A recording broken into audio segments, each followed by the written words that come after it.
Þá skulum við skoða saman kafla 1-2 í bókinni Inngangur STM. Við byrjum á að athuga hér að í nútímanum þá er ekki erfitt að bera saman flatarmál hluta vegna þess að við höfum að SI-einingin fyrir lengd er metrar.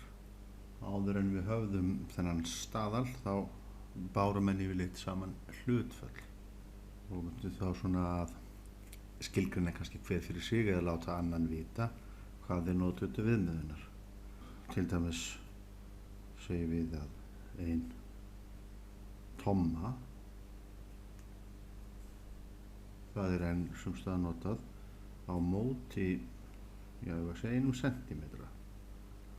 Senti er bara forskeyti, smækkunar forskeyti, senti eða kenti eins og var sagt áður fyrir, þýðir bara 100 eða 100 metra. Og það er hlutfallið 2,54 til dæmis. Þannig að ef ykkur tala við okkur í tommum þá getum við alltaf umreiknað. Nú, kannski byrjum á að skoða þessa mynd hér. Hér er nokkri misstóri hringir og hér getur hver og einn bara sannpróf fyrir sjálfan sig að ef að ummálið er mælt og síðan þvermálið kannski sést skýrar ofan á þessari mynd, ummálið hér mælt og þvermálið og svo skrifa með þessa tölu niður, ummál er ykkur tala, þvermál er ykkur tala. Þetta ætti alltaf að vera, ég mist kosti með þessum málbandi 3,14, það er ekki tækt kannski að segja meira. Af því við sjáum svo sem ekki fleiri aukastafi, málbandi er ekki betra en þetta. Nú, þetta er þá það sem við byrjuðum á og svo fann Archimedes út síðan meira þetta hlutfall ummál gefinsings á móti þvermáli hans er þessi fasti sem hann fann. Mjög góð nálgun er 22/7 og það var þá notað alveg fram á 20. öld, alltaf svona í reikningum áður en að reiknivélar urðu almennar. Og svo er ákveðið að kalla þennan fasta pi fyrir perimeter. En það er ekki svo ýkja langt síðan, menn byrjaði á því. Og síðan skoðum við hér 3 flatamyndir. Þetta er hringur, þetta er rétthyrningur, öll horn eru 90 gráður, það er rétt. Og hér höfum við ferning, þá eru hliðarlengdirnar allar jafnar. Og þessar flatamyndir allar hafa sama flatamál. Þetta er það sem Archimedes fann út, þetta er pi sinnum r í öðru. Og hér segjum við bara grunnlína sinnum hæð, pi r eða pi r í öðru, samkvæmt veldareglunum. Og hérna höfum við rótin af pi sinnum r og svo rótin af pi sinnum r, margföldu þetta tvennt saman. Þá er rótareglunar, rótin af pi r sinnum rótin af pi sinnum r og rót af pi sinnum rót af pi er pi. Þannig þetta er líka pi sinnum r í öðru. Þá er það önnur svona tala sem við höfum áhuga á sem lítur að ummálinu.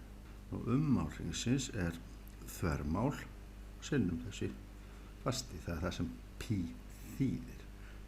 Pi er ummálið deilt með þvermálinu, eða ef við skrifum það sem 2r, þar með fáum við ummálið. Hér aftur á móti höfum við meira ummál því að þetta er pi r og hér er annars svoleiðis, þannig við komum með 2 pi r og svo erum við r og r eða 2r. Þannig að rétthyrningurinn hefur meira ummál heldur en hringurinn. Stundum höfum við áhuga á svona hlutum. Hvaða form, 2 form sem hafa sama flatamál eru þannig að við getum líka fengið sem minnst ummál. Og þessi hérna, hér höfum við þurfum bara að leggja saman þessar 4 hliðar, þannig að það er 4 sinnum rótin af pi sinnum r. Kannski ætti við verum að búa okkur til einhvers konar girðingu eða ættum að afmarka eitthvað flöt með sem minnstu efni, þá fari minnsta efnið í að afmarka flöt pí sinum r í öðru, þegar við höfum, segjum bara girðinguna alveg hringlega. Og það minna efni sem fer í það að ná flatarmálinu pí sinum r í öðru ef við getum ekki haft hring, ef allar hliðarlengdir eru jafn langar.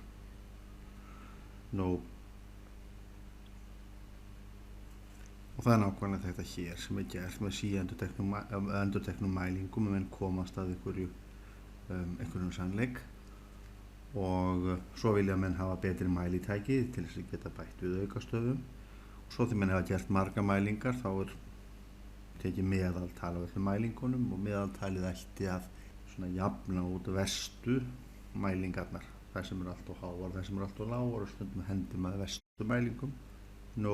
Þar með getum við bara skrifa niður reglur. Ummál hrings er 2 sinnum pí sinnum r. Þetta er náttúrulega ekki annað heldur en þvermálið sinnum pí, því að þvermálið er 2r, og svo er þetta bara að venja að tróða píinu hér á milli. 2πr að því að margföldun er víxlin. Og svo þegar menn eru svona sannfærast að flatarmálið sé nákvæmlega pí sinnum r í öðru, þá fara menn oft einhverjar aðra leiðir, því að við getum í rauninni ekki mælt neitt annað heldur en það sem hornrétt minnst okkosti í grunninn, og það byggir alltaf á því að mæla, við ætlum að skoða flatarmál, að mæla innbyrðis hornréttar stærðir. Við byggjum alla flatarmálsmælingar á flatarmáli rétthyrninga, og grunneining flatarmáls er ferningur. En þá getur alltaf mælt, þetta er til dæmis 1 og þetta er 1,5, þá er þetta flatarmál, 1,2, þá er þetta flatarmál, ég segi bara oft grunnlína sinnum hæð, og þá almennar, ef þetta er rétthyrning og þetta er a og þetta er b, þá er flatarmálið a sinnum b.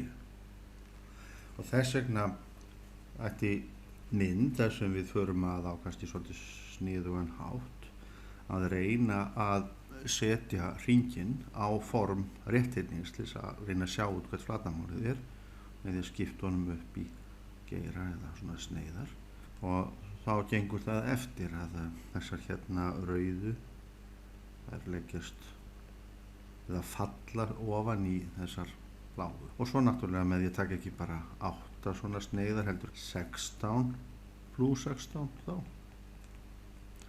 og svo kannski helming aftur 32 og 32 og síðan 64 og 64 og svo áfram 128 og 256, 512, 1024 og svo halda áfram.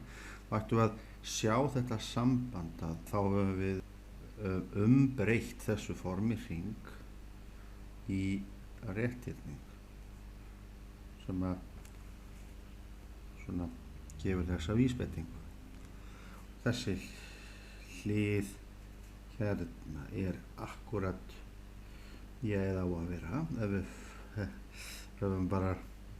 við sneiðum bara nógu oft, þetta er akkurat helmingurinn af ummálinu, og þetta er þá hinn helmingurinn.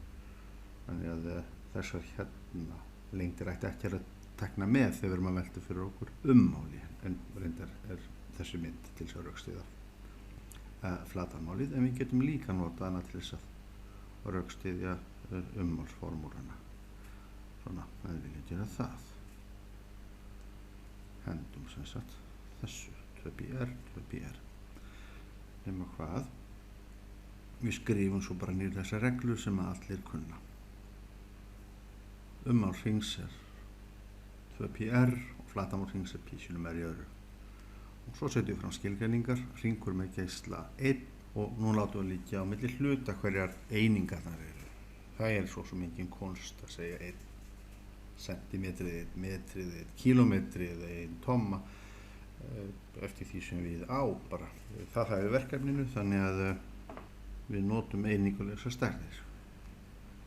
Minnst að kosti með við erum ekki í eðlisfræði, þá skulum við skoða hér sýnidæmi 1. Sem sagt einingar, hringurinn, það er mikilvægasti hringurinn, vegna þess að á honum byggjum við síðan, á einingarhringnum byggjum við síðan allar hugmyndir það sem við köllum bogalengdar einingar og það hjálpar okkur að ná tökum á kósinus og sínus og öðrum hornaföllum. Og svo þegar við skrifum svona sem strangt tekið ekki rétt, pi ekki 3,14, pi hefur ekki endanlega framsetningu aukastafa, en við að skilja þetta eins og svo að við að nota pi sem 3,14 en það eru við þá alltaf að nálga þegar við erum að ákveða hversu marga aukastöfum að nota. En við skulum þá bara gera þetta og kannski getum við bara nota góða reiknivél. Það er gráupplegt að nota bara MATLAB. Þetta ég með kannski bara sýni hvernig ég sæki mér blað. Hérna ætla ég að rissa eitthvað upp og vista þetta á einhverjum góðum stað.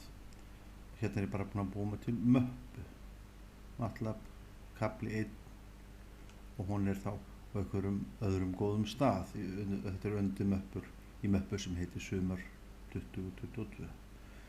Jæja, ég geri það nú kannski svona áður. Svo ef ég vil geyma þetta einhver annar stað þá get ég svona farið í slóðina hérna. Ég vil gefa þetta einhvers staðar á öðrum stað. Nema hvað, þetta góður staður, ég ætla að hafa hana hér. Og það getur líka verið ágætt að kalla hann eitthvað. Þetta eru bara dæmi í kafla 1-2. Þetta nægir mér. Ég ætla að svona hafa texta, bara svona fyrir mig. Þetta sýni dæmi 1-1 og ég get líka að skrifa hjá mér. Ég vil fletta þessu upp aftur, þetta er á blaðsíðu 11. Þá getur ég alltaf að séð spurningarnar. Í A-lið átti ég að hafa það líka nota sem sagt. Ég ætla að segja frá því bara hér, nota pi jafnt og 3,14. Og í A-lið átti ég að reikna sem sagt ummál, einingar hrings og í B-lið þá flatarmál, einingar hrings, svona. Og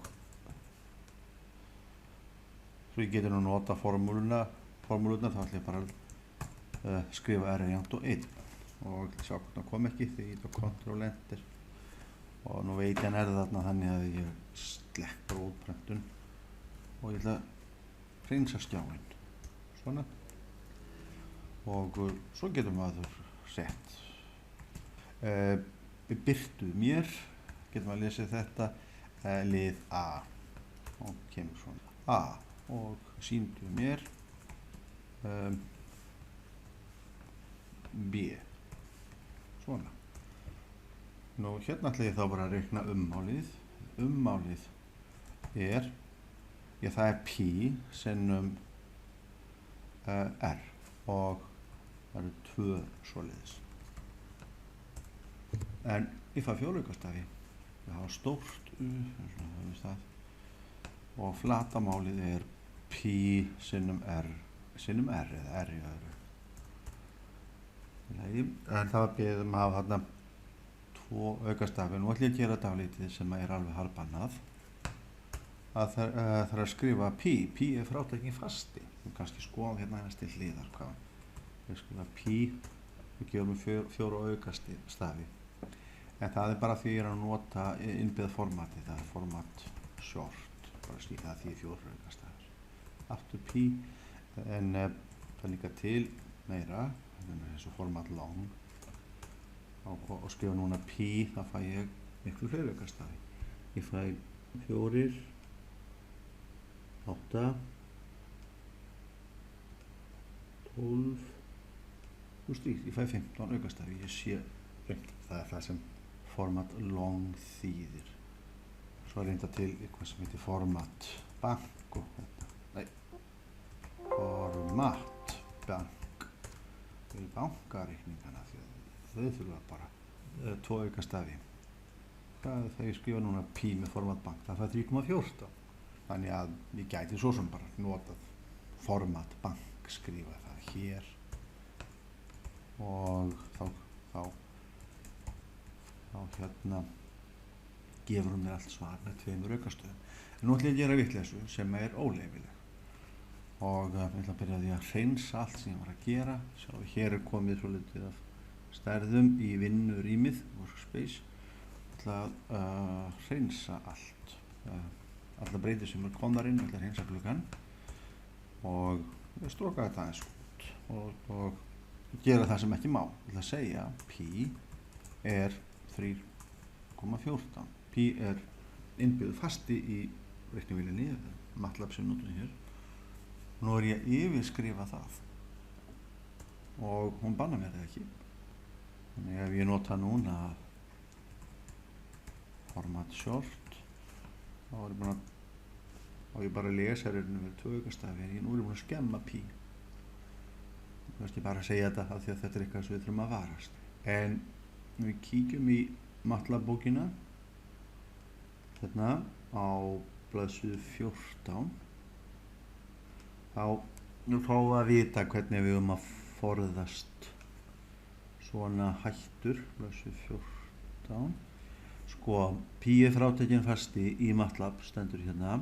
Ef við gerum einhverja svona vitleysu óvart, pi er 17 og gerum svo eitthvað svona, þá getum við hreinsað með því að eyða þessari skilgreiningu pi úr vinnurýminu eða workspace. En þá kannski bara eitt eftir að athuga, ef við skilgreinum nú clear jafnt og eitthvað yfir skrifum það sem clear á að þýða, það er líka frátekinn skipun, þá er þetta hægt líka. Ef þessu það verðum fyrir þessu óláni að yfirskrifa innbyggða breytu, þá er þetta alltaf bara hægt að bjarga sig með clear, hreinsa burt það sem búið að skrifa. Nema að clear þarf alveg sérstaka meðhöndluna því að við getum ekki hreinsað pi og 17 ef við erum búin að eyðileggja clear. Við vorum hérna, ég ætla bara að skrifa hér clear. Ég ætla að hreinsa þessa breytu hér á vinnurýminu. Ég ætla að sjá það. Þá eru þetta nýjar breytur. Og nú fæ ég 4 aukastafi. En ég hreinsaði ekki skjáinn. Hreinsum skjáinn, clear screen. En þú ert að allt í lagi. Bara til þess að vera viss, þá ætla ég að athuga, sko, ég skrifa bara pi 3,14. Aðeins aðtökkoti, kannski allt komið í lag, format long og skrifa svo pi. Jú, fínt er. Það ætla ég að fara hér úr skipanaglugganum að vinna hér áfram á risblaðinu mínu. Í staðinn fyrir að gera pi, þá kannski kalla þetta p sem er skynsamlega. Það er 3,14 og breytir þá bara þessu í p. Nú er þetta komið. Hún skilur þetta format long. Jæja. Þá skulum við hafa þetta format bank. Svona. En hitt er allt í lagi sjálfu sér. Við sjáum að nullin og eftir öðrum aukastaf þýða bara það að það er ekkert þar. En þessu dæmi. En við skulum þá líta aðeins á æfingarnar. Hér sé ég að það vantar að segja, sjáðu hérna í æfingu 3, rétthyrningur sem hefur allar hliðar jafn langar kallast nákvæmar ferningur, eins og við sáum hér fyrir ofan. Reikna út flatarmál og ummál fernings á mynd 1,5. Látið pi við 3,14. Við skulum hafa eitthvað gildi á r, því annars erum við bara að reikna þessa formúlu. Bara tekja þetta hér, þá er það pi sinnum r í öðru og það er 3,14 sinnum r í öðru. Þannig að það er ekkert meira að gera hér og sama með ummáli, þá þurfum við að reikna rótin af 3,14 og setja þá tölu inn. Þannig við fáum bara aftur formúlu. En það er svona kannski skemmtilega að láta r vera einhverja tölu, til dæmis 1 og reikna svo. En við skulum líta á þessu hér. Hver hefur mesta ummáli? Já, hringurinn, rétthyrningurinn eða ferningurinn. Sjáu því þetta er svona skissur á flatamyndunum.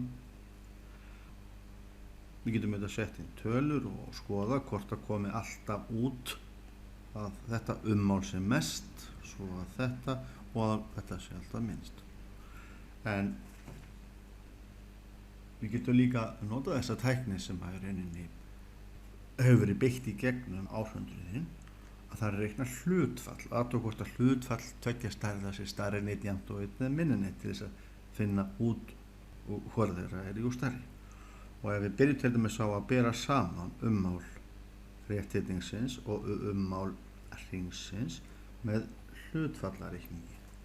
Og þá skulum við bara setja þetta svona upp, því þá styttist allt út sem er sameiginlegt.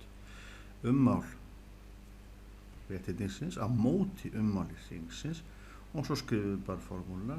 Þetta er ummál rétthyrningsins og þetta er ummál hringsins. Og svo kljúfum við bara nefnarann. 2πr á móti 2πr og svo 2r á móti 2πr, einföldum, og þetta er einu sama stærri, þannig að hér fáum við 1 og hér fáum við r á móti π. R er jákvæð tala og π er strangt jákvæð tala, þannig að 1 pluss eitthvað sem er jákvæð, það er meira en 1. Þá er sýnt að þetta hlutfall er stærri en 1. Skrifum þá bara það niður og ekkert annað. Og svo getum við margfaldað í gegnum þessa ójöfnu með UA, eða við sjáum það bara ef að teljari er stærri en nefnari. Já, þá er teljari stærri en nefnari. Þetta er bara önnur leið til þess að segja það. Svo hérna, ég skal skrifa þetta bara upp aftur hér til að sjá fylgjum betur röksemdafærslunni eftir. Við viljum bara leysa þetta dæmi aftur. Nú er ég að bera saman ummál ferningsins og ummál hringsins, og við skrifum þá bara formúlurnar. Ummál ferningsins var 4 sinnum hliðarlengdin og hún var rótin af π sinnum geislinn, og svo var það 2πr. Aftur styttist eitthvað út, við fáum r á móti r er einu sinni, 4 á móti 2, já 2 ganga 2 upp í 4, þannig að nú er léttar að meta þetta, við fáum 2 sinnum rótin af π á móti π, og við getum kannski tekið hérna eina styttingu enn, sem að rótin af π sinnum rótin af π er bara π. Svoleiðis að ef við skrifum π sem rótin af π á móti rótin af π, svona, þá styttist eitthvað út.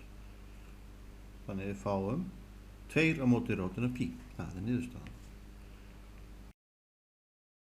Það eina sem þurfum að athuga núna, á þess að setja í vél, er þetta stærri en 1 jafnt og 1 eða minni en 1. Við má komast að því. Og til þess að sjá þetta, þá vitum við náttúrulega að π er það bil 0,14.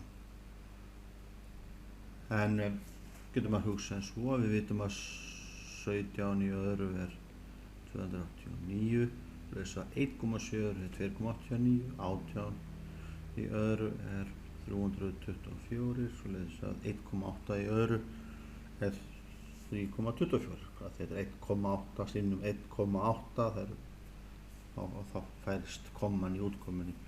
Það er 2, þetta ekki. Við erum búin að sýna þess að 1,7 í öðru er minni en π, en 1,8 í öðru er stærri en π. Þannig við erum búin að klemma π þarna á milli. Og svo getum við dregið rót á 17 í öðru, eða 1,7 í öðru öllu heldur. 1,7 er þá minna en rótin af π, sem er þá minna en 1,8, svona. Þessi tala hérna í nefnaranum, hún liggur á milli 1,7 og 1,8. Ég verið að deila þetta með tölur sem liggur á milli 1,7 og 1,8. Ef ég deili með 2 frekar en þessu, þá er ég að minnka útkomuna fyrir að deila með stærri tölur. Og ég valdi 2 bara til þess að fá út 1. Það er svo þægilegt að bera saman. Þetta ummál ferningsins á móti ummáli hringsins er þá meira en 1. Það þýðir bara það, að því þarf bara að vita hvort er meira en 1 jafnt og 1 eða minni en 1. Það þýðir bara að ummáli ferningsins er meira en ummál hringsins. Á sama hátt, ég skal líka stróka þetta bara út. Þetta er gott að sjá þetta bara gert. og enn og aftur getum við þetta sett þessa formúlu inn í MATLAB og skoða það fyrir nokkur gildjus hvað kemur út, en það getur ágætt að sjá þessa tækni líka. Við erum bara að skoða möguleikana og komast að því að ummál rétthyrningsins er alltaf stærst, og nú ætlum við að bera saman hér í þessum punkti ummál rétthyrningsins á móti ummáli ferningsins, eins og þetta var á mynd 1.5. Og hér höfðum við ummálið 2πr plus 2r á móti 4 rætur af pi sinnum r. Við getum losnað við r-ið. Við sjáum að því að r-ið styttist út í hlutfallinu að þessi innbyrðis hlutföll, þessar stærðir, þessi samanburður, það er óháður geislan, vegna þess að hér höfum við r og tvist og hér höfum við r og tvist, þannig að 2r er sameiginlegur þáttur í báðum liðum, og þetta er 2r sinnum 1 nema, við breytum svo sem engum með margfaldameinin, en þá getum við tekið 2r út fyrir sviga. Við getum þáttað, þá standur 2r sinnum pi plus 1. Nefnaran, hér höfum við allavega 2 sinnum 2. Við getum tekið tvistið hingað og skilið eftir tvist. Svo færum við r-ið til og þá sjáum við að þessar hérna stærðir styttast út og við höfum bara pi plus 1 í teljara og 2 rætur af pi í nefna. Og nú er auðvelt. Pi plus 1 er meir en 4, en 2 sinnum rótin af pi er minna heldur en 3,6. 4 komma eitthvað. Minna, þetta er meir en 4, þetta er minna en 4. Meir en 4, minna en 4, það er fínt. Það er nóg að vita það. Þetta er á staðinni. Og þá sjáum við að ummál rétthyrningsins er meira heldur en ummál ferningsins. Og að lokum skulum við aðeins velta hérna fyrir okkur þessu. Það sem að ég hef teiknað upp hér. Þetta eru 10-gallar. Nei, þetta eru 100-gallar. Og sem við horfum hérna í röndinu á. 100-gallar. Og við getum mælt hvað hann er þykkur, hver 100 kall. Svo getum við fundið þvermálið og við getum sérst reiknað út rúmmál hvers 100 kalls með formúlunni. Það er grunnflötur, hér er hringur undir sem við kannski sjáum ekki. Með formúlunni grunnflötur sem í þessu tilfelli er pi sinnum r í öðru og hæðin eða þykkt. Við kallum það þykkt.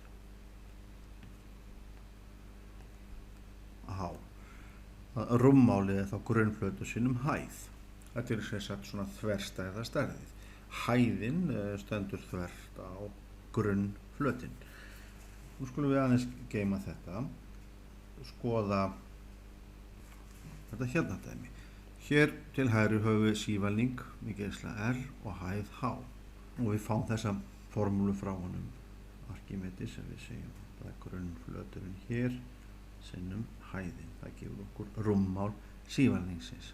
Síðan í næsta dæmi þá sáum við það að Arkímedes sannaði síðan að rúmmál keilu, hér er keila, fyrir við erum gerðin þetta svona, hann setti keiluna hér inn í sívalning því það er svo auðvelt að reikna rúmmál sívalningsins. Kannski hefur hann komið stað þessu með því að fylla snúið þessu kannski á hinn veginn og fylla keiluna af vatni. Kannski hefur hann það legið svona og athuga hversu oft hann gat hellt í sívalningin. Svo þá hafa keiluna þannig við getum kannski hellt eitthvað í hana, þetta verður einhverjum raunveruleika, og þetta er þá hægt að gera þrisvar, þá er sívalningurinn fullur, sem sagt er þá rúmmál keilunar 1/3 af rúmmáli þessa sívalnings. Við deilum með 3. Að deila með 3 er sama margfaldamein 1/3. Nú, það er annað sem er gott að vita af og athuga, að það má skekkja sívalningin á ákveðinn hátt án þess að rúmmáli breytist, og þess vegna teiknum við þessa mynd af 100 köllum. Leggjum nú bara 100 kallana svona upp aftur og við bara færum þá alltaf aðeins til, þá breytist náttúrulega ekki rúmmál hvers 100 kalls þó við hliðrúmmálum hérna aðeins til. Þannig að þetta næsti undirkallinn og hérna svo næsti og hérna svo þriðji og hérna svo fjórði. Rúmmálið það sama eftir sem áður. En nú þetta ekki endilega 100 kall, þetta gæti verið í eitthvað sem mun þynnra heldur en peningurinn 100 kall. Það eru svona athuganir sem Arkimedes skoðaði og síðan lukum en kannski þeirri rannsókn ekki fyrir eiginlega 1500 árum seinna. Alveg með ólíkindum hvað þetta tekur oft langan tíma hjá okkur. En sem sagt ef að, skulum segja bara hérna, þessi hérna sívalningur, sem sagt við tökum miðpunktinn hér og færum hann hingað. En við höldum sem sagt breytt þetta hér áfram R og þetta líka R. Að þessi hérna sívalningur hefur líka þetta flat fyrirgefið rúmmál. Svona, þetta þá hæðin allstaðar. Það er svolítið villandi mynd hjá mér. Þetta vera sem sagt í beinu framhaldi hérna. Þegar búið að athuga það, þá náttúrulega fylgir hugmyndinum keiluna með. Þess að við getum fært toppunkt keilunar hvernig sem ef hann bara liggur, ef hann bara snertir hérna toppinn á þessum sívalningi. Þessar keilur hafa allar sama rúmmálið. Svona. Og það sem meira að við þyrftum einhvern veginn á því að halda og getum dregið toppinn á keilun allar því hingað.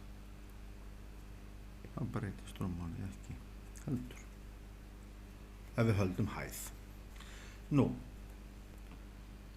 þá erum við svona búin að setja okkur aðeins í samband við okkar aðeins hlutum sem við viljum kunna. Yfirborðsflatarmálið. Og það sem hægt að gera er að reyna að finna út þetta þvermál. Þá við getum gert það og þá náttúrulega geislan og svo skerum við hreinlega hér upp. Það er það sem þessi mynd hér á að sýna. Við bara áhugað að finna yfirborðsflatarmálið, við lítum á þetta sem holan sívalnings og svo flettum við bara hreinlega upp og breytum honum í rétthyrninga. Þegar rétthyrning getum við alltaf reiknað. Það er að segja flatarmál þessar rétthyrning. Sem sagt við getum breytt flatarmáli sívalnings sem jú kallað möttull eða þetta form kallað möttull sívalningsins í annað form sem auðvelt að reikna. Nú, þetta hérna, þessi hérna lengd fer þá hingað og það er mælanleg stærð að það er þessi geisli hérna. Þá vitum við ummálið öll lengdin hér er 2πr, þar með vitum við þetta hér er 2πr. Og þetta er áfram hæðin H og þá vitum við það að yfirborðsflatarmál þessa möttuls sívalnings, nú vorum við ekki að telja lokið með og ekki að telja botninn með, er 2πr sinnum H. Og svo síðan getum við sett botn á þetta, þá þurfum við bara að bæta við flatarmáli hrings, πr í öðru. Ef við setja lok líka þá bætum við aftur við πr í öðru. Ég sýni að skrifa mig í flatarmál hrings og skoðum 6, gera það bara hérna til hliðar á forminu f jafnt og pi þvermál í öðru móti 4. Þannig að bara skrifa hérna laust og notum þær formúlur sem við kunnum. Flatarmál hrings með geisla r, pi sinnum r í öðru og þvermál, kannski að segja frekar bara geislinn er helmingurinn á þvermálinu og þá er ekki alveg að setja þetta hér inn í staðinn fyrir r. Og þegar við gerum það, og þá fæst, notum við þetta táknmál, að flatarmálið er pi, í staðinn fyrir r setjum við d á móti 2, notum veldareglur, pi sinnum, já það er þá d í öðru á móti 2 í öðru og svo getum við setta fram á þessu formi. Þetta pi og d í öðru upp á strik, 2 í öðru til neðstrik af því að það var beðið á þessu formi. og nú hitt er list á svipaðan hátt.